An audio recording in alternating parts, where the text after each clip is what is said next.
My name is Philippa Oldham and I'm Stakeholder Engagement Director at the Advanced Propulsion Centre. And like I say, today is day 4 and we will be focusing today on who in the world is giving hydrogen the green light. So we're looking at the international approach in terms of exploration, in terms of what's going on in terms of hydrogen technology, and looking at potential future strategies around the world at how we start to implement and drive forward on the net zero agenda. We'll be looking at the wider implications around the automotive industry, but also looking at where this hydrogen global race is taking us. Today, I'm joined by 4 fantastic speakers. Richard Halsey, who's Director at the Energy Systems Catapult, Dr. Laura Finney, who is a Senior Portfolio Manager at EPSRC, Dr. Jürgen Goldner, who is Vice President of Hydrogen and Fuel Cell Technology and Vehicle Projects at BMW. And then finally, Dr. Michaela Kendall, who is the CEO and co-founder of Adelan Limited.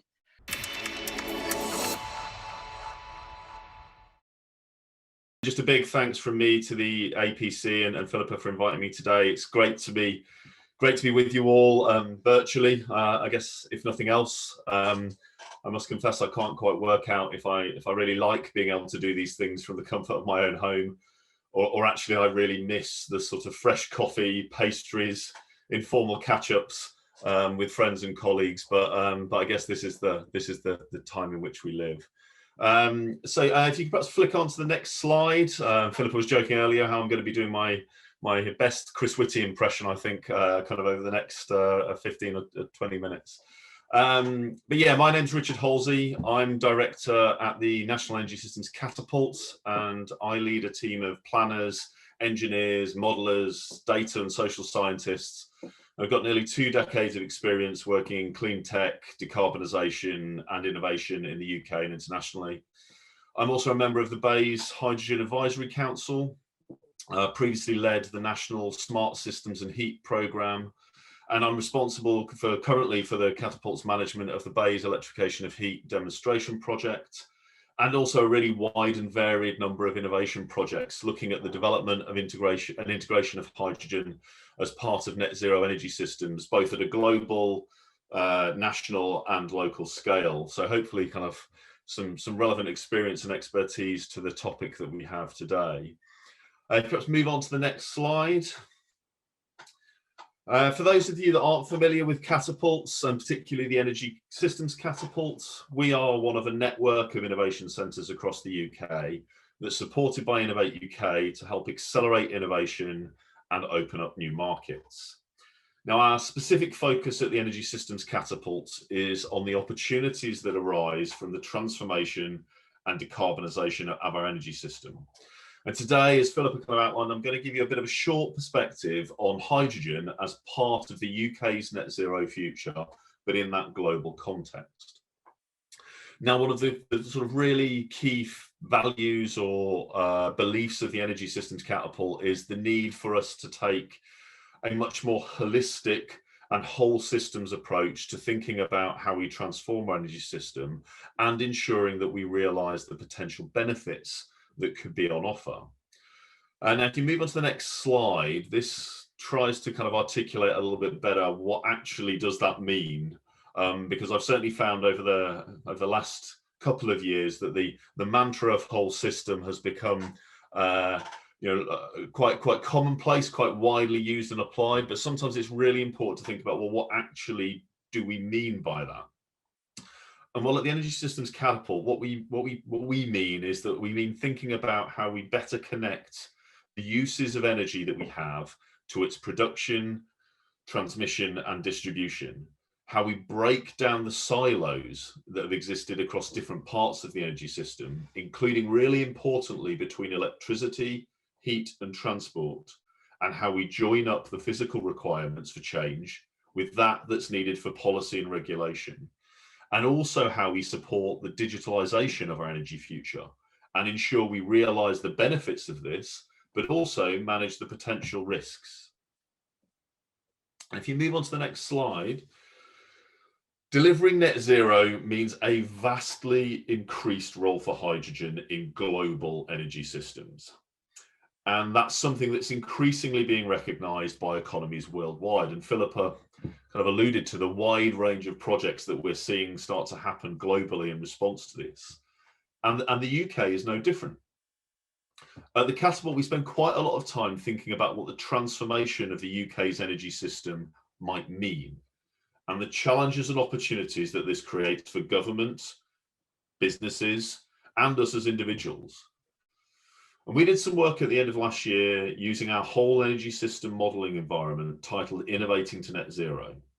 And this looked in some detail at what the shift to a net zero commitment from our previous 80% emission reduction target meant, and what that also meant for our future innovation priorities.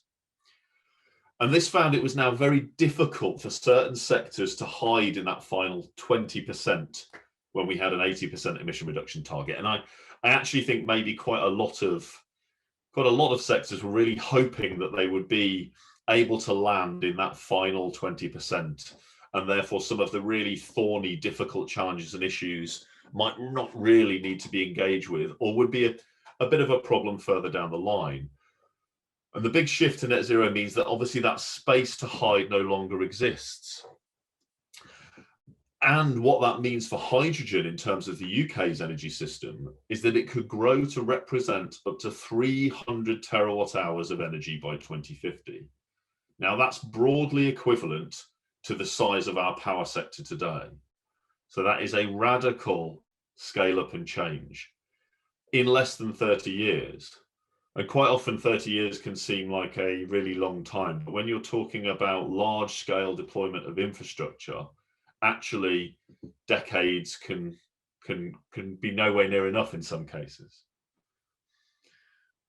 And if you move on to the next slide, but what we think, I think really makes that challenging is that hydrogen isn't alone in undergoing transformation at an unprecedented scale and pace. It is one of 3 energy vectors, along with electricity and potentially district heating, that will need these step changes from where they are today if we are to get the UK to net zero by 2050. Also, we can't forget that the digitalization of energy, as with many other aspects of our lives, particularly post-COVID, and the increasing interconnectivity across different energy vectors, means that this relationship will have a huge amount of increased complexity, but also dependency between it. If you move on to the next slide, there are many different ways in which global energy systems and that of the UK could be configured, and the role that hydrogen might play in these new net zero systems. This is in terms of how hydrogen is produced, how it is stored and distributed, and how it is used. And parallels are often drawn with the scale up of technologies such as offshore wind. But the challenge we have with hydrogen is that we have to get the development of both production and end use applications to progress in parallel. And we need to plan effectively for how we are going to get hydrogen from where it is generated to where it is consumed. And the uncertainty that surrounds the potential production routes and application makes this a real challenge. And it means that we're going to need a much more holistic and coordinated approach to navigating the integration of hydrogen as part of a more sophisticated, coordinated, digitally enabled energy system. If you move on to the next slide, our analysis considered many different system configurations for net zero. And these are just 2 net zero scenarios for hydrogen production. I don't like to get too sort of caught up in sort of the specifics sometimes of scenarios, and but what they can do is give you kind of an understanding of the certainty or uncertainty, the areas of opportunity, and the approach that needs to be taken to effectively transition. And what we found from this was that there's lots of uncertainty in the most cost-effective methods for production of hydrogen. And what this really does is reinforce the important need and value of a twin track approach in supporting both blue and green hydrogen production, at least in the near term. well, this is 2 scenarios. Actually, a lot of work was done across many, many scenarios, and the variation in how hydrogen was produced was quite significant. So it really does enforce that this need for a options-based approach, particularly over the coming years. If you move on to the next slide, what we also found, which is interesting with regard to the application of hydrogen, is that there was lesser uncertainty around the important role of hydrogen, particularly in the decarbonisation of industry, but also aspects of transport, and greater uncertainty for the role of hydrogen for heat in UK homes and buildings, but potentially no less important. And it also must be recognised that there are many other different factors that have to be considered beyond just balancing supply and demand and the cost effectiveness of our future energy system. These include very practical things around disruption, safety, but also consumer acceptance and appeal. What are the things that we as consumers are going to support, want, and pull in terms of products and services? If you move on to the next slide.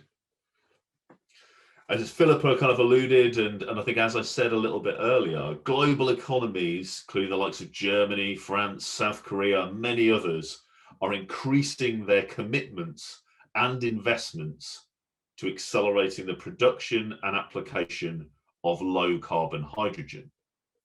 And let's not forget that today China produces around, I think, about 1/3 of global hydrogen, but obviously not low carbon.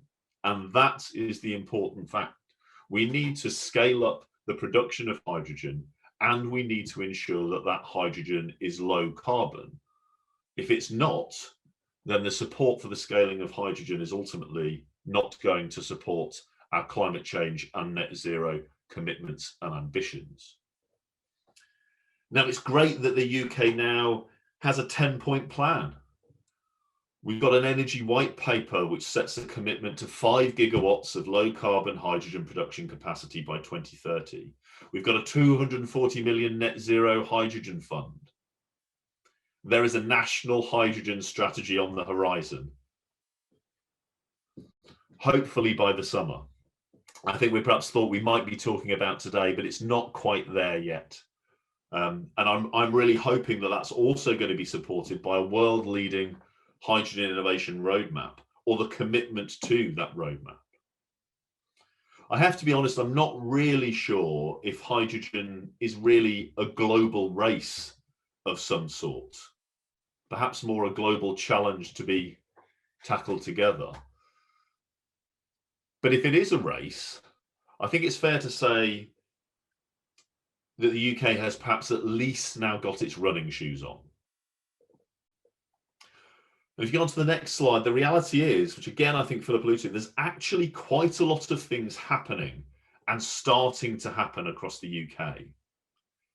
From important early stage research to large scale innovation and demonstration projects. We've got the HyNet project in the Northwest looking to produce blue hydrogen and demonstrate carbon capture and storage. We've got the Milford Haven Energy Kingdom project, which is designing and aiming to demonstrate the practical application of green hydrogen in both transport and smart hybrid heating systems. Up in the Orkney, where they're using a combination of tidal and wind energy to generate and store green hydrogen. And we've now got the UK's first ever hydrogen transport hub being built in Tees Valley to provide us a focal point for research, testing and innovation trials across multiple transport modes. It's far from a barren landscape of inactivity. However, one of the real challenges potentially we're going to have is with the parallel running of so many of these research projects, trials, demonstrations. How are we going to ensure that we're able to share knowledge, share intelligence, learn from these projects as they progress? We run the risk of many projects seeking to learn and understand and them not being able to finish and understand before we're moving on or progressing other things. The time that we have for net zero creates a real challenge in that regard. And it requires us to ensure that there is a connectivity between the activity and the ability and a focal point for the collection and sharing of our intelligence, our research, and our innovation. And in reality, we are not alone in this respect. Whilst the UK has a lot going on, other countries globally are ramping up their R&D innovation activity, be that from the States, Korea, Germany, France. So the UK has to keep both pace, but it also has to be cognizant of and connecting with the global innovation and ensuring that it is learning lessons, it is sharing knowledge and information globally. So if you move on to the next slide. So what might this all mean going forward? It seems pretty clear that we need this twin track approach to the production of hydrogen, at least in the near term. But blue hydrogen is really going to need carbon capture and storage to be consistent with our net zero emissions targets and goals. And we're going to need innovation to ensure really high carbon capture rates can be achieved. Without that, we're not going to deliver on our net zero commitments. Green hydrogen can deliver lower carbon hydrogen production, but it's going to need industrial scale demonstration and cost reduction. How we distribute hydrogen effectively will be dependent on production volumes and end use. So we're going to need to think really hard about how we plan our infrastructure globally, nationally, and locally in a way that can progress and handle the uncertainty, but give us the infrastructure that we need to deliver net zero outcomes. I really think about hydrogen as a really, really big, perhaps the biggest in the context of global decarbonisation, systems integration challenge that we face on the road to zero. Industry certainly looks like a low regret application and has the potential to help us de-risk many other future applications. There is also a potentially really important role for hydrogen in power generation in helping us balance supply and demand with much more renewable generation as part of integrated energy systems. Hydrogen for heating appears less certain and faces competition from other technologies with safety and economics important aspects to be tackled, and the UK is well placed to understand this and explore this. Hydrogen for transport has really high potential, but it has strong competition from other vectors. For both technology and business innovation is going to be really vitally important to ensure that we see the right application of hydrogen in the transport sector. And finally on this, we're going to need, in my view, a much more coherent economy-wide carbon policy framework. And this needs to ensure that we drive the production and application of hydrogen in a way that delivers the most value and benefit to the system, to businesses, and to us as consumers. And this now brings me to my final point, if you move on to the last slide, which is that if the UK is going to play its part in accelerating hydrogen, then we're going to need to build a much more connected innovation ecosystem across production, distribution, and use of hydrogen, and also across early stage research, which I think Laura's perhaps going to touch on a little bit later, through to early scale demonstration and industrial application. To support this, the Catapult network has come together to leverage its collective capabilities, facilities, and expertise, and working closely with other research and innovation organisations, including the APC, to develop the concept of a hydrogen innovation initiative, with the ambition that this could provide a clear focal point for supporting hydrogen innovation in the UK and ensuring that if we are in a race, then the UK is at the very least out of the blocks and is in the running. Thank you. I think I'll hand back to Philippa now. Thanks, Richard. It's really interesting things there. I've got a quick question or a bit of clarity, really. You put up a slide about the final energy consumption and how that's going to change out to 2050. But it seemed the total amount of energy being used was going down. why? How? I suppose. I think this is a kind of combination of initiatives around behaviour change and energy efficiency and digitalisation of the energy system. Obviously, with scenarios around future energy use and future energy application, it is based on assumptions, but it's assuming a series of efficiency gains are achieved, particularly around the ability to control energy, which I think we see as one of the potential real advantages of digitalization and enabling control. We start to see a more effective management and storage of energy, which means that we ultimately just become more efficient in its use. Okay, great. Thanks. One for debate, though, Philippa, I would always say we have no end of debates outside about do we consume more or do we actually start to control. One of the other really interesting things I'd say, I think, is we've been starting to think about what COVID and what is COVID telling us about how our future energy use might evolve and change. What will that mean for some of the assumptions that have been made historically? Might we see a greater and more rapid shift in some aspects of how we use energy? Yeah, definitely be interested in the sort of the interrogation of that analytics in terms of, you know, what the last year has shown us, really, both from a national perspective and other countries as well. Yeah, definitely. And certainly from an emissions perspective, obviously COVID has been, you could argue an incredible thing in terms of global emissions reduction. I'm not sure we would accept that trade-off as a society, really, would we? But we maybe do have the opportunity to think about what are the opportunities for emission reduction from the way we change what we do and how we do it. Yeah, definitely. Right, I've got a live question, so I'm hoping that we can go to Neil Wilson. The increased use of hydrogen, which everyone's advocating, and it does sound very sensible, that'll have a big demand on a bigger demand on the national power requirements, the energy requirements. So my question really is, has this been recognised by the government, and are they putting some commitment in place to build more power plants, more power generation units to take on the additional demand should hydrogen become the fuel of the future? I mean, a really good question. Yeah, I think sort of as I alluded to earlier, I think the need for kind of this integrated approach to thinking about power, electricity production and application and hydrogen in kind of parallel and tandem is really, really important. I think government recognises that, and the fact that these things can't be seen in isolation. I think there is a growing recognition of the need for this kind of more holistic perspective, and that you consider these things in the round. Practically, it is obviously a very hard thing to do. I've got a team of systems engineers sit and they try and figure out how do some of these things actually connect and relate to each other, and how do you make sure that when you squeeze one bit of the system, something else in the system kind of can manage that and understand that. So I think there's kind of more to be done.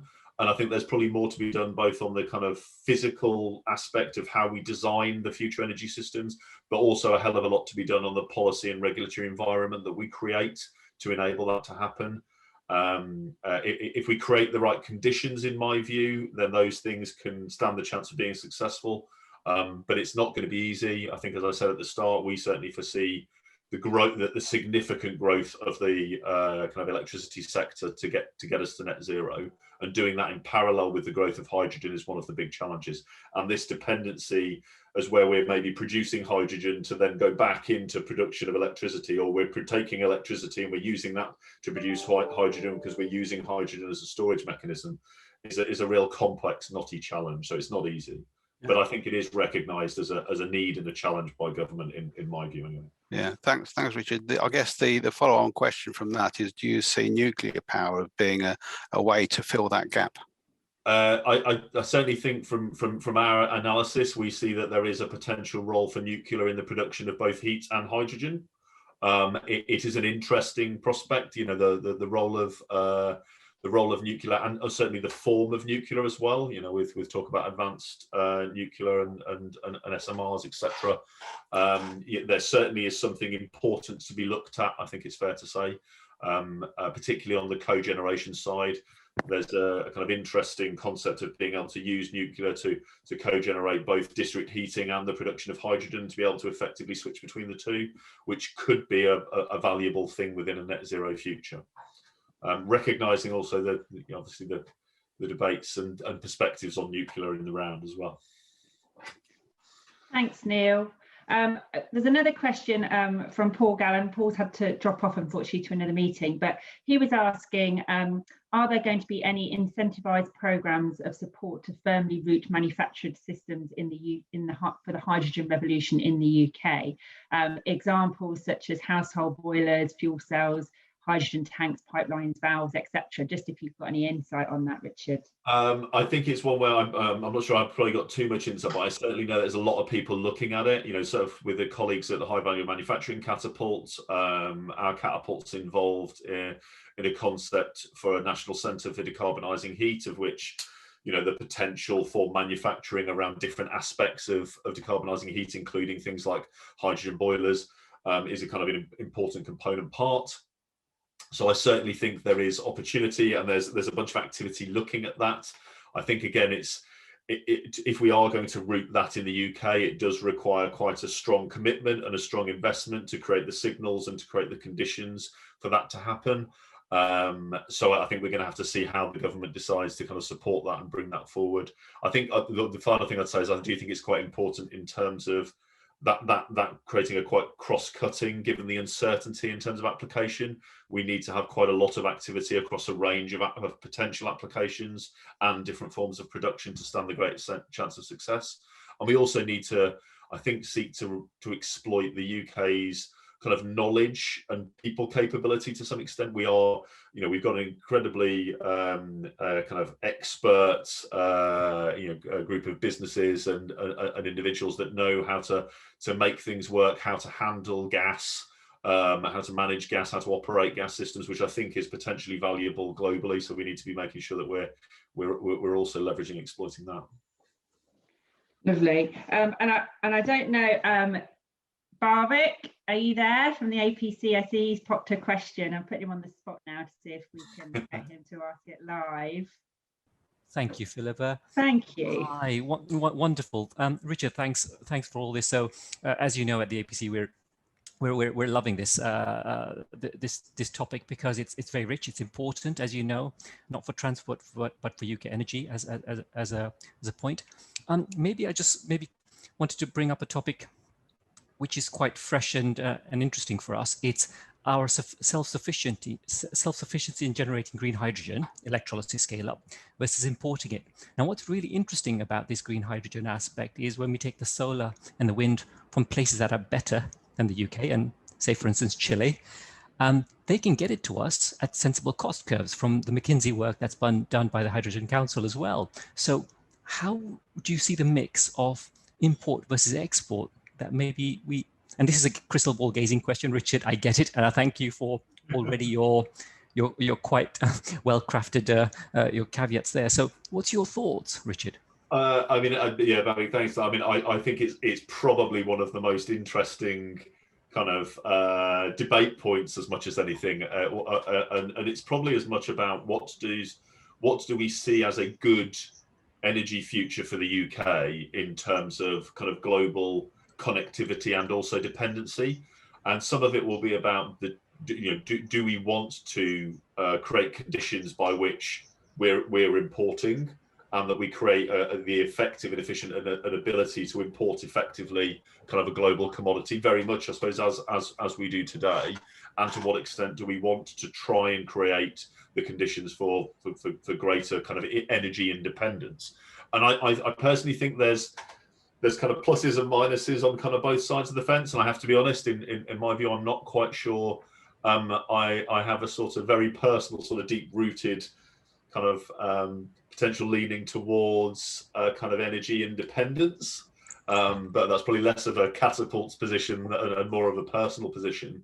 But I think it's a really important one as we think over the next 5 years about how that might evolve. And I think it comes back to really, really important to build those kind of international kind of collaborations and understanding how things are happening.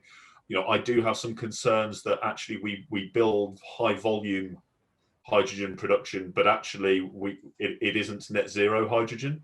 You know, we're only doing this because we need to decarbonize. Yeah. If the hydrogen that we produce is not zero carbon, you know, it's not really achieving the objective that we're looking to achieve. So that's a really important aspect. I do think in the UK we have the potential ourselves as well for obviously hydrogen export. You know, in certain contexts, you know, if we're able to grow and catalyze green hydrogen production in the UK, it could be potentially something that we're, you know, a very powerful player in. So I think there's opportunity and challenge, but huge amounts of uncertainty, and a good one for debate going forward that I'm really keen to engaging with people on.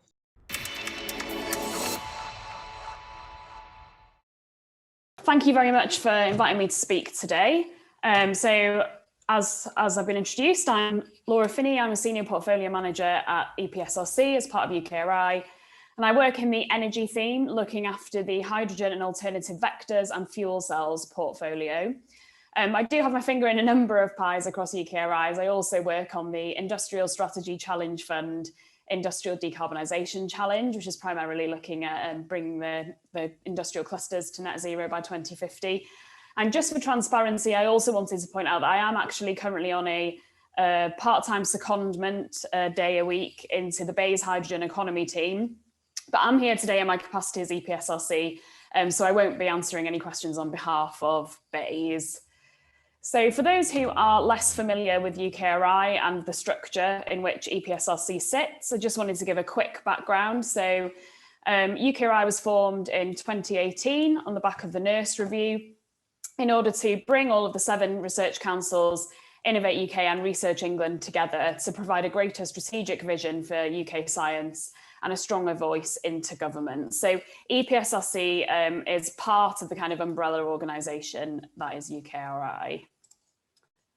So UKRI's aims really are to deliver the foundations for excellent research and the best environment to do that, so that we can push the frontiers of human knowledge and ultimately drive impact, both economic, social and cultural for the UK, and help the government deliver on its 2.4% of GDP to be spent on research and innovation by 2024.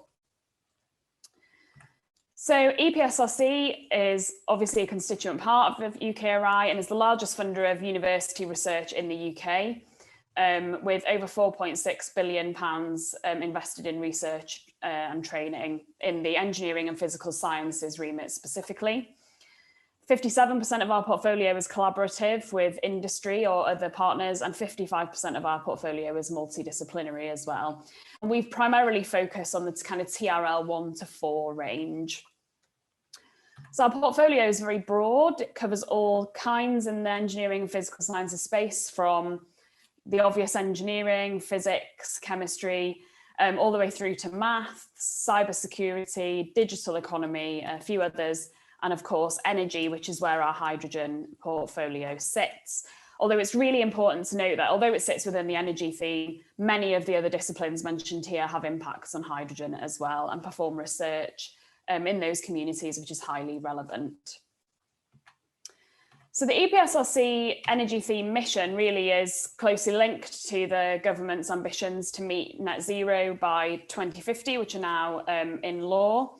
And we've moved on from kind of a focus on the energy trilemma to this new target post publication of this report and the law being introduced in 2019. As part of this report, obviously, I won't go into the details that Richard has very well covered earlier. We've seen that we need to decarbonise a number of sectors, and although decarbonisation has happened to some extent since 1990, we still have a long way to go. And hydrogen does have the ability to impact a number of these sectors, which I've highlighted here. Now, it's important to note that we don't think that hydrogen is a silver bullet and that it will form a part of a wider energy system and other solutions, but it is likely to have impact in at least some or all of these sectors. And it's also likely to have quite a major role.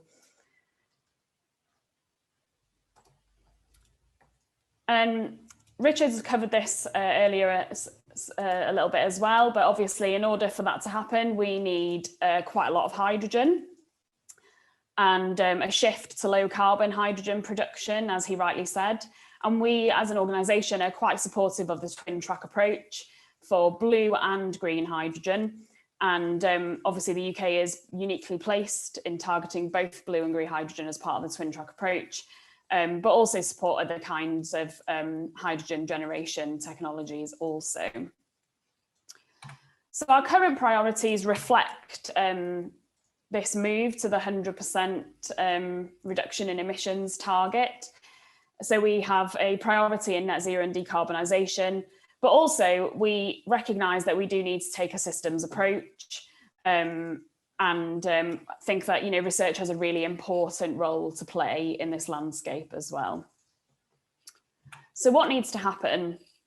Well, essentially, we think we can look at this in three kind of ways. So obviously taking a whole systems approach, we need to reduce the demand for greenhouse gas intensive products, processes and services. We need to remove greenhouse gas emissions that we cannot avoid or for processes that cannot be decarbonised. And we also need to replace processes and services with those that don't emit greenhouse gases in the first place. Now, obviously, we've seen a lot of activity over the last few months. There's a lot going on in this area with the publication of the 10-point plan, the energy white paper. We've seen plans from DFT around the transport hub in the Tees Valley. And, you know, there's also been some funding associated with some of this. So there's £1 billion associated with the Net Zero Innovation Portfolio. The Net Zero Hydrogen Fund has been announced. And we've seen the publication of the Industrial Decarbonisation Strategy, as well as deployment projects being announced from the ISCF Industrial Decarbonisation Challenge, which will primarily focus on producing and using blue hydrogen. And of course, we're expecting the hydrogen strategy later in 2021. So where is the role for research and innovation in all of this? Well, research in particular has, obviously, we understand that we need to deploy and that we need to start learning by doing. However, research also has a role here at all levels of development. It has a role to support deployment, to ensure that it's successful and to answer the questions that deployment will inevitably throw up when we do so, to develop technologies and solutions that are not quite ready yet and to unlock their deployment, and also to discover solutions to problems that we cannot yet solve. So these could be you know, all kinds of problems, including discovering things that we don't even know will have a very disruptive effect yet. So UKRI is already doing quite a lot in this area. So we have, I've highlighted here in red and bold some of the hydrogen investments that we have specifically in hydrogen and fuel cells. So we have the Hydrogen and Fuel Cells Supergen Hub, and associated centres for doctoral training in sustainable hydrogen and fuel cells and their fuels. We have recently funded the Transport Network Plus, a range of them, one of which is specifically targeting hydrogen for transport. And we've also recently funded a green ammonia demonstrator, which is based at the STFC Harwell campus. But as well as this, we are involved in a number of investments which I guess touch on hydrogen in various different ways. So recognizing that this is not a technology problem alone, we do need to tackle the social, economic and environmental issues associated with the future hydrogen economy. We have UKRI as a whole has investments in you know, all of these areas. So I've noted some of these centres here, as well as whole systems investments such as UKIRC, CREDS and the Centre for Energy System Integration, which kind of takes a systems of systems approach to understanding the challenges associated with integration of energy systems. And we recognise that we'll need to understand this for hydrogen too, as well as the trade-offs associated with hydrogen. So if we use it in one sector, what does that mean for another, and so on and so forth. And although we have a lot of activity going on in this area already, we do recognise that there is more to do. So UKRI's energy programme priorities include research and innovation to support the growth of the hydrogen economy. And we look at this across the whole supply chain, so including production, distribution, storage, and use across various sectors. We have a priority in terms of, supporting the wide-scale deployment of CCUS, reducing energy demand and other clean energy technologies, including the renewables, which we could couple to green hydrogen production.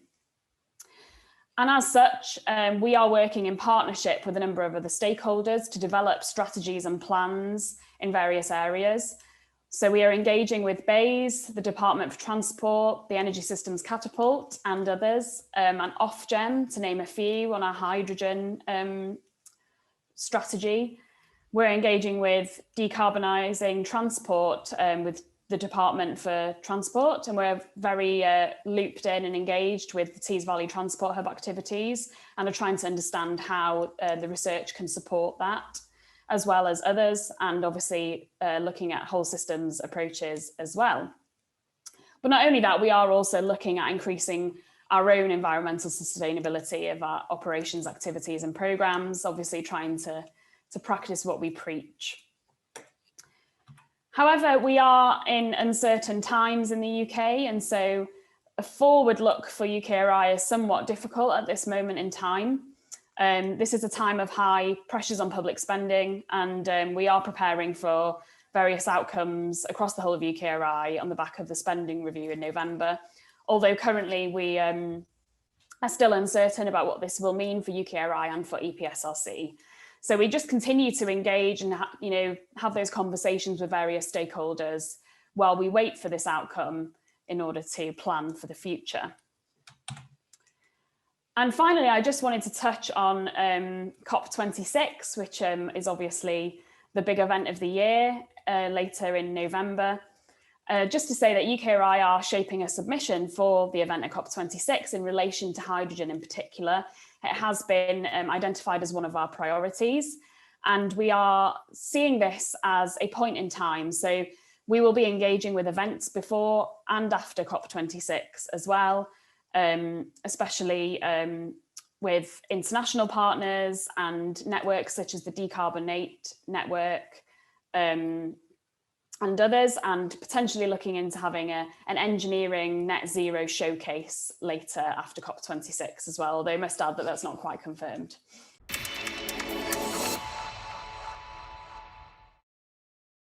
My name is Jürgen Goldner, and I'm speaking to you today from Munich, the BMW headquarters. I'm, of course, in home office as well as probably everybody else, and I really would like to say that I would rather be there and meet you all in person than doing this virtual. After more than 1 year, I think it's hopefully soon time to come back to more personal contact. Thank you very much for the introduction, Philippa, and thank you very much for having me today here. I'm very excited to give you a brief overview about our position on hydrogen and the current developments. Richard and Laura have already explained the UK perspective on hydrogen in a future energy system. And basically everything they have said, really we see also on a global level. As they mentioned, many countries have hydrogen strategies or plans, and the amount of hydrogen that is predicted in a future energy system goes up to about 1/4 of 24–25% in some countries, and averages about more than 10% on the global level. Now, hydrogen can play such an important role in the future energy system because of two factors here. One really is the transport factor, where energy, renewable energy in the future can be transported over longer distances, and on a global level, we really see a lot of need for importing energy or transporting renewable energy over longer distances. Also, as mentioned before, hydrogen can be used to store renewable energy. Kind of the symbol of this would be to take the sun from the summer into the winter, and that is very important in some countries where there's a strong difference in production of renewable energy over time or over the seasons. In this role, hydrogen can be used in all kinds of different applications. And today I'll go into more detail regarding the transport applications. Here, currently the focus in Europe, at least, is on commercial vehicles like lorries, coaches, trains, even ships, or even airplanes, because their batteries, and that is the only other really zero emission alternative, are too large or too heavy and are in a lot of cases not very practical. For passenger vehicles, both battery electric solutions and hydrogen vehicles are really viable options. And a lot of battery electric vehicles are coming out. As BMW, we have announced that we are launching about 25 electrified models, half of them plug-in hybrids and half of them battery electric vehicles until 2023. So there will be a lot of choice coming in. But we're also looking at the option of hydrogen vehicles in the future. The biggest advantage here over the battery electric vehicles is that refueling a hydrogen vehicle only takes 3 to 4 minutes. The range, the driving range, then is similar to a battery electric vehicle. And this fast refueling feature could be interesting for some of our customers, in particular those who require a lot of flexibility in their mobility needs, who frequently travel longer distances, or who simply don't have an easy access to electric charging, for example, in metropolitan areas. And here, of course, we have to think globally. However, there's also a few prerequisites for the success of, or the penetration, market penetration of fuel cell vehicles into the market. One is a significant cost reduction. And here, Laura already mentioned that a lot of research still is needed to bring down the cost of the components, to bring down the overall system configuration cost, and also to bring more robustness into the systems themselves. And this, believe it or not, cost is also very innovative to find solutions that are simple, that are easy to implement, and that are easy to manufacture. Also, of course, we need a hydrogen fueling station network where people can gas up their vehicles with green hydrogen, preferably at a reasonable price. And this could be really the start of the hydrogen in the transport market. We do see a lot of possibilities for synergies between commercial vehicles and passenger vehicles, both on the technical side, on the fuel cell technology, and also on the infrastructure side regarding the refueling network, because the hydrogen basically is the same that commercial vehicles and passenger cars use. So they could use the same gas station on one side of the gas station, having maybe the trucks for gassing up, and on the other side, having the passenger vehicles. At BMW, we have about 40 years of experience and competence in hydrogen. You might remember some of our previous projects. I would like to point out, for example, the hydrogen record car that we built, which broke 9 speed records for hydrogen vehicles at the time. Or some of you might also remember the Hydrogen 7, which back then had a hydrogen combustion engine and liquid hydrogen in the tank. This experience, and especially the experience with liquid hydrogen, enabled us to make the decision to go to gaseous hydrogen storage in combination with a fuel cell vehicle or fuel cell to power the car, because that is at the end the most feasible way forward for hydrogen mobility in passenger vehicles. The fuel cell is more efficient than the combustion engine, which simply at the end of the day gives more range, and liquid hydrogen obviously has to be kept very cool in the tank, which is not really feasible for everyday use in a passenger vehicle. I would like to point out that since 2013, we have been cooperating with our friends at Toyota in Japan and also in Brussels, working on the fuel cell system. This has been a very positive collaboration here. We are making a lot of progress together, and we're both benefiting from each other's technology and also from each other's experience and competences. So what's next? You've already seen this picture in my background. This is our vehicle we introduced at the last Frankfurt Auto Show in 2019. It's based on our very popular X5 model, and you'll be seeing more of this very soon. But today, let me share with you a little glimpse of what's inside this car. This is how it all works. A hydrogen vehicle is a purely electric vehicle. And in fact, we use the same electric motor that we use on the recently introduced iX battery electric vehicle. The only difference to a battery electric vehicle is that the energy is stored on board with hydrogen tanks. Here we have two 700 bar tanks that contain about 6 kilograms of hydrogen in total. And as I mentioned, the refueling process only takes about 3 to 4 minutes. The fuel cell, which is kind of the heart, is fitted nicely into the engine compartment in the front of the vehicle. And here we convert the hydrogen and oxygen from the ambient air into electricity and water vapor, which is the only exhaust.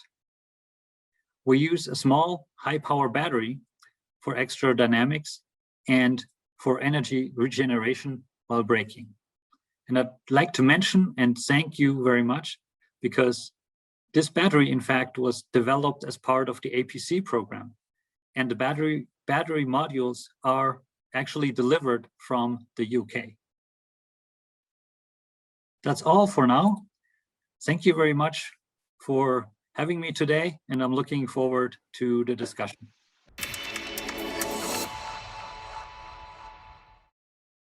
I'm going to talk about the global hydrogen economy. I'm Dr. Michaela Kendall. I'm CEO of Adelan. We are the longest running fuel cell technology business in the UK. And we invent, patent, license, manufacture and sell fuel cells, which is a key part of the hydrogen economy. Just a little bit about Adelan. We've been 25 years pioneering the hydrogen economy. So we're established in 1996. We're based in Birmingham in the UK, and it's the heart of the advanced manufacturing area and also the automotive sector. So we started making fuel cells in 1996, started building systems, focusing on more on the combined heat and power market, but quickly moved on to auxiliary power units in drones and vehicles. And we've been part of lots of different activities related to hydrogen throughout those 25 years. So at the moment, I'm the hydrogen champion for Mission Innovation, which is an international technology and innovation program, and I speak regularly to BAYS. I'm the chair of the Midlands Fuel Cell and Hydrogen Network, which is around 250 organisations that are working in fuel cells and hydrogen to propel the technology in the UK, but also internationally.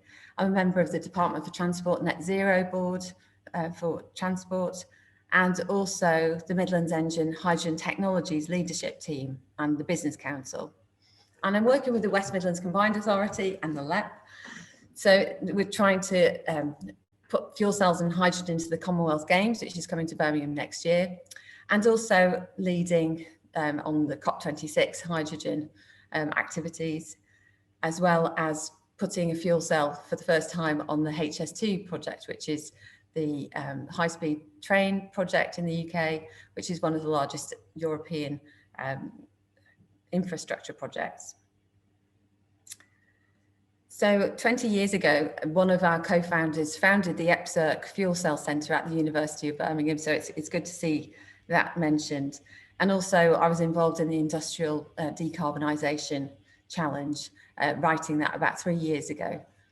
So we've been investing into fuel cells and hydrogen, into those core technologies, and building market knowledge for 25 years. And we've built substantial IP in that area. And we continue to build products. We really explore those early markets of fuel cells and sales of units and also of hydrogen fuel. And we've seen a massive recent market growth. And that's really driven by climate change most recently, but over the 25 years, air quality and energy security, which have also been mentioned today, were key drivers. So hydrogen today is a global megatrend, and we've seen this massive market acceleration recently, and it's driven by many of the factors that people have discussed already. But I'd like to go through them because they're so compelling, and they make the case for hydrogen and for fuel cell and electrolyzer technologies extremely compelling. So first of all, the climate change target, 75 countries and more have built in net zero carbon ambitions into their policies. In the UK, net zero is law by 2050. There are national hydrogen strategies. I'm involved with many of them around the world, Europe, China, the US, very ambitious hydrogen strategies to develop hydrogen supply of the fuel and also of the fuel cells and electrolyzers. There are vehicle bans for internal combustion engines. Over 20 countries have announced sales bans on those vehicles, hinging around the time 2030 to 2035. And more private sector organisations, so businesses, have committed to science-based greenhouse gas emission reduction targets. And that's up year on year. So it was tripled last year compared to 2019. Renewable energy prices are dropping. They're expected to drop by 15% further between 2020 and 2030. And the value chain, something that Jürgen just referred to, which is so key, they are accelerating the system cost declines. And it's really important to understand that there is nothing fundamentally expensive about fuel cells and electrolyzers. It's just when you build them by hand, they're hand built by PhD trained scientists, they're going to be expensive. And when you mass produce them, they really drop in price. Ballard quotes a figure of 90% cost reduction, and we find something similar in our systems. So hydrogen production costs, of course, decline as well then when you get the hardware right and you get the cost structures of the hardware right. And we're looking at a target of around $2 per kilogram by 2030 for hydrogen. And then we're just starting, because the increase of hydrogen production is now projected, then we're starting to look at the storage and real distribution of hydrogen globally. And so what this means is this massive market acceleration in this sector, and over 50 gigawatts of green hydrogen electrolysis projects were announced just in 2020. And let's face it, 2020 was a reasonably quiet year for businesses. So if you look at the geography of the value chain, so this is hydrogen technology investments across the world, you can see that every region is investing in hydrogen. The US has always been strong in hydrogen, particularly California for transport, but China has committed $20 billion by 2023, and Europe has lots and lots of, especially transport, but lots of other programs on fuel cells and hydrogen. Adelan co-wrote the foundation documents for a very important program that is still running hydrogen and fuel cell projects. That's the Fuel Cell and Hydrogen Joint Undertaking, a €2 billion commitment from Europe in the mid-noughties, and that's continuing, but actually increasing. So you can see there's a massive commitment. So if we look at just one small city in China, a city that we've worked in Foshan, the numbers of vehicles last year is now in excess of over 1,000 vehicles in a city of about 2 million people. And in fact, that one city exceeds the entire hydrogen vehicle population of Europe. So China is really committing to hydrogen and fuel cells, partly because of the electrified platforms that they've produced. So if we look at the hydrogen opportunities, then you can look, so the top right of this image from the Hydrogen Council is where you want to be looking. Then heavy duty trucks is one of the biggest opportunities. for hydrogen. So in a nutshell, this graph shows, and you can refer to it online, there are 9 applications that are expected to be cost competitive conventional technologies by 2030. So some of them are already competitive, and it's important to understand that fuel cells, actually some fuel cells can use not just hydrogen but other hydrocarbon fuels as well. So there are some cost competitive technologies today, but by 2030 we expect those applications to be strongly competitive. And actually there are 13 applications where hydrogen is the best choice to decarbonize for different reasons. So things like steel, combined cycle turbines, these are all different spaces outside of transport. But if you look at the different transport opportunities for hydrogen, they're vast. They've started with passenger cars, and especially in captive fleets like taxi fleets. This is very common in China, but also buses. That's very common in Europe and globally, actually. And increasingly, there's an opportunity for the heavy goods vehicles for those long-range transport applications. Logistics vehicles, also a lot of take-up there, and also with forklift trucks. There's a vehicle population of over 30,000 in the US. There is the hydrogen train in Germany. So rail is absolutely looking at hydrogen, and in non-electrified lines, hydrogen is extremely cost competitive and actually beats diesel as well as electrification in terms of costs.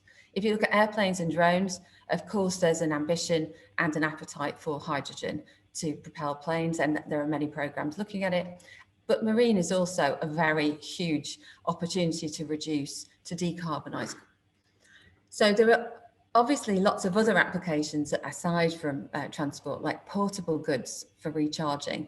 And it's also important to recognize that there's a shift away from centralized power generation and even fuel generation to distributed networks. So if we look across the world at the different investments that are going into hydrogen, it's incredibly impressive. Europe is really committing. Sorry, you can't quite see that. I hope you can see it if the slides get sent round. But they're committing up to 470 billion towards hydrogen. And there are similar smaller sized commitments from individual European countries.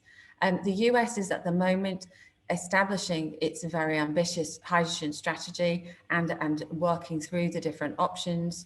But individually, there are many countries. Chile has been mentioned today. Australia has a firm commitment to hydrogen, especially being generated by solar. China, I've already mentioned. Korea. Yesterday, I was talking about a project which was of the order of 1.8 billion, just for six sites. So there are enormous investments in place, and there is some differentiation by geography of what people are doing in terms of the technology, and then of course the applications that technology is going into. So it's really important to understand that this is a very, very active global network, primarily of technologists and technology businesses, but also there is a strong market need now to decarbonize, which over the 30 years that I've worked in hydrogen, I've seen a couple of waves of enthusiasm for hydrogen and fuel cells, but I don't see this one going away. I think this one is incredibly persistent because the problem of climate change needs to be addressed, and there are really quite limited options. So I think there is a real need at the moment for an internationally coordinated program on hydrogen and fuel cells. And indeed, the UK has a unique role in that we are one of the earliest fuel cell companies established in the world. And there really was a strong appetite early on for fuel cells and hydrogen.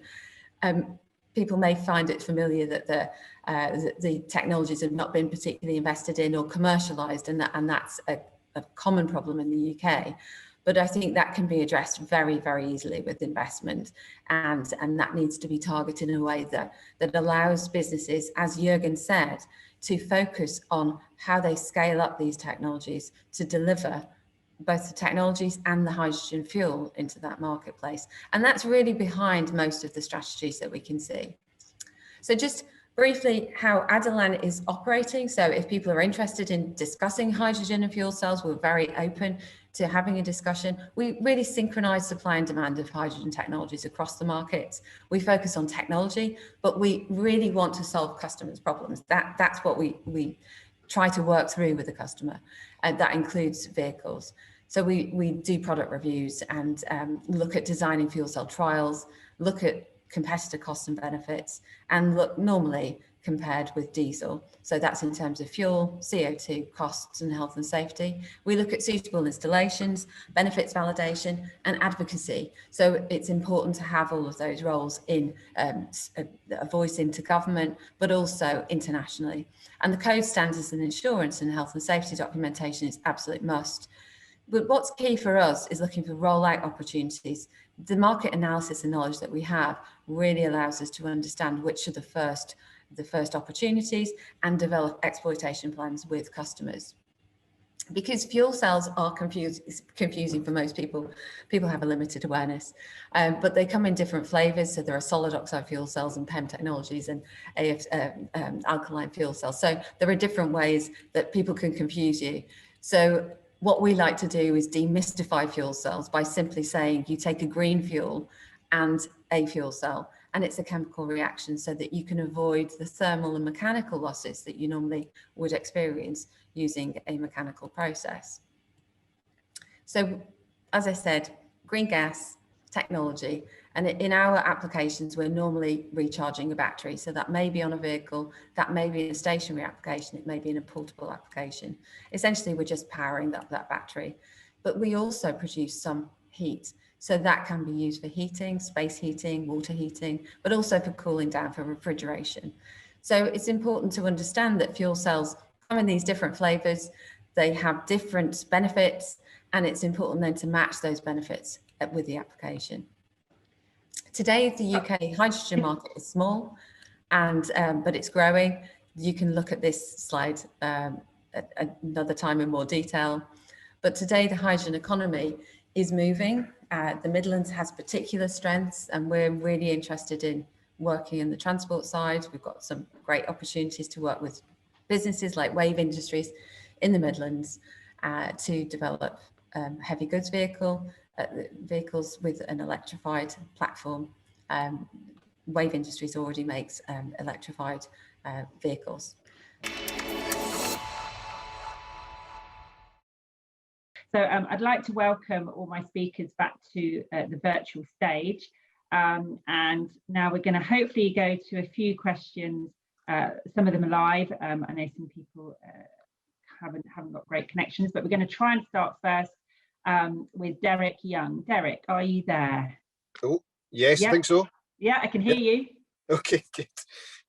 Well, thank you, Philippa. My question was actually, well, it could be for any of the speakers, but possibly Dr. Finney, especially. It was about the impact of policy interventions at devolved level.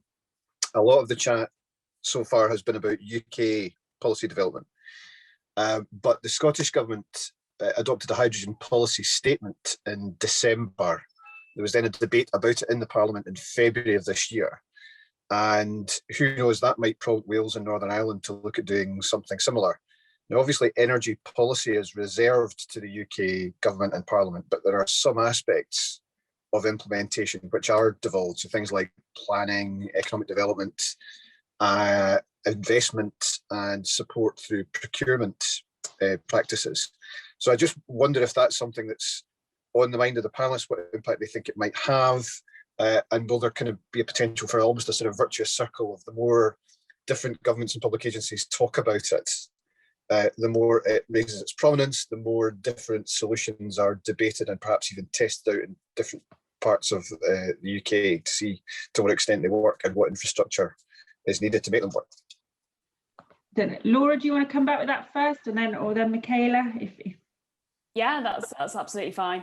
Yeah, thanks, Derek. I think it's difficult to say, although I think the Scottish statement has really signalled that they're taking this really seriously, and I think we might see the other devolved nations follow suit. So I'm aware that both Wales and Northern Ireland have commissioned reports into, you know, the pathway for developing hydrogen sectors and economies in both of those nations, and so that probably signals that they are thinking about this. In particular, you know, EPSRC is quite tapped into the devolved nations in that we have regional managers now in Northern Ireland, Scotland and Wales, who will be having those conversations and kind of feeding them back. But I think given the fact that some of these issues are devolved, we'll need the devolved nations to think about the particular devolved aspects that they will need to tackle as part of their administrations. Michaela, did you want to come in too? Yeah, so I was just going to say, one of my roles is with the LEP, so I'm the chair of the Low Carbon and Environmental Technologies Committee for the LEP. And one of the really important actions that came from that committee has been the role of public procurement. It's absolutely critical that the public purse supports things like fuel cells and hydrogen. And at the moment, there is no subsidy for fuel cell technology, stationary fuel cells. And in fact, we often find that we're working against subsidy of red diesel at the moment in terms of a stationary application, so for remote power generation. So absolutely public procurement is key. And can I just congratulate Scotland as well on taking a lead on hydrogen, because that is really important. You have some benefits geographically, both remote locations where hydrogen lends itself very well to, and also the renewables. So I think it's really exciting what's going on up there. Okay. Thanks for your question, Derek. I think we've now got a question from Paul Gallen. Thanks, everybody. Great presentations. Very, very interesting. I'm thinking about how we create maximum long-term value in the UK. So how and what would be a UK USP to make international businesses invest here rather than elsewhere? Richard, do you want to take that first, maybe? Yeah, no, I think it's a really good a really good question. I think it's probably multifaceted in that there's different aspects. You know, there's different aspects to our USP and different components of the hydrogen economy. A bit like Michaela was saying, obviously there's things that potentially the UK has in terms of its resources, but also in terms of its expertise across the value chain. So I think that I personally believe in some of the work that we do. We have some great potential in green hydrogen production. The work that Michaela was talking about as well, and our expertise in fuel cells. I think also our research base. We've got some world-leading, high-quality, great research skills and capability. And I think also what I was kind of alluding to earlier, that actually the nature of our energy system and how it works, how its policies and regulation works, creates almost a very complex environment. So if you can make things work in the UK, potentially, I think there is ways, it opens up opportunities for learning and knowledge that can be transferred globally. So I think it's about the sort of those package of things being together. That's welcome the views of others as well. Next we've got Mark Ferrari Montino. Hi everyone. Thanks everyone for the presentations. My question was for Jürgen. So it seems that there's a consensus that hydrogen is the way forward for commercial vehicles. But I was wondering, in terms of passenger vehicles, how would an automaker like BMW balance how much it's willing to invest in hydrogen technology versus putting everything into, say, battery electric vehicles? Yeah, obviously we're working a lot on battery electric vehicles. As I mentioned, we are introducing 25 electrified models by 2023. Some of them plug-in hybrids and some of them battery electric vehicles. We are convinced that fuel cell vehicles could play a role in the future. We are a global company, and a lot of the speakers have mentioned that a lot of things are happening in China at the moment, and it is well possible that they're the first larger scale market for fuel cell vehicles, even in the passenger sector, will come up, and we just want to be prepared for it. And want to offer our customers the best solution, the best vehicle, the best powertrain that fits their mobility needs at the end of the day. And it could be that at some point, when we really have only electrified vehicles in the markets, that some customers prefer a fuel cell vehicle over a battery electric vehicle, just out of practicality, as I mentioned, long distance traveling, high flexibility, and so on. Next, we're going to Neil Wilson. Neil. Hi, Philippa. Thank you. Hi, Neil. Thank you. Really excellent series of events and presentations. Thank you very much for it all. Just looking at Michaela's slide with some numbers on of what people are investing, I look at the UK and it's millions, and most of the other countries there are in billions. They have a bit after it. So the question is, are we as a UK PLC investing enough money in this? I'll go with that if you want. The answer's no. To be brutally honest, I mean, I think it's a really important point, Neil. I was at a sort of select committee recently, and and my point was UK does need to move from millions to billions. That's the hard reality if we're going to get serious about it. I personally believe. I think we're taking steps. I think a bit like Michaela said. Obviously, it's almost like a bit of a snowball, isn't it? As some start to, everybody starts to move. But I think the UK does need to ramp up, but also it needs to invest wisely. We do need to be careful that we don't just pour money in for the sake of pouring money in. We need to invest in the right areas, in the right way, because otherwise we won't really realise the benefits and value of that investment, which is obviously important. I think we do need to. It probably comes back to Paul's question and Michaela's point in the chat that we need to pick where we're going to invest for UK benefit, where we're going to invest for UK emissions reduction and achieving our net zero goals, and do that effectively. Thank you, Richard. Lovely. And I think we might have time for one more question. I'm not sure if Robin is going to ask live. I think maybe it was down to me, so I'll do it. So does the McKinsey work address, so I suppose it's to you, Richard, actually, I think you used the McKinsey comment or was discussed with Barvik earlier. Does the McKinsey work address the significant energy cost of long distance transport of hydrogen versus local production? I'm probably less familiar with the details of the kind of scope of the kind of McKinsey analysis, but I think it probably is a good point, because it is something that quite often is the devil's in the detail, in the boundary setting and kind of what's in and what's not in the analysis. I can't remember who it was that mentioned the McKinsey stuff, but others might be more familiar about the boundary setting of that analysis. In terms of import benefits and.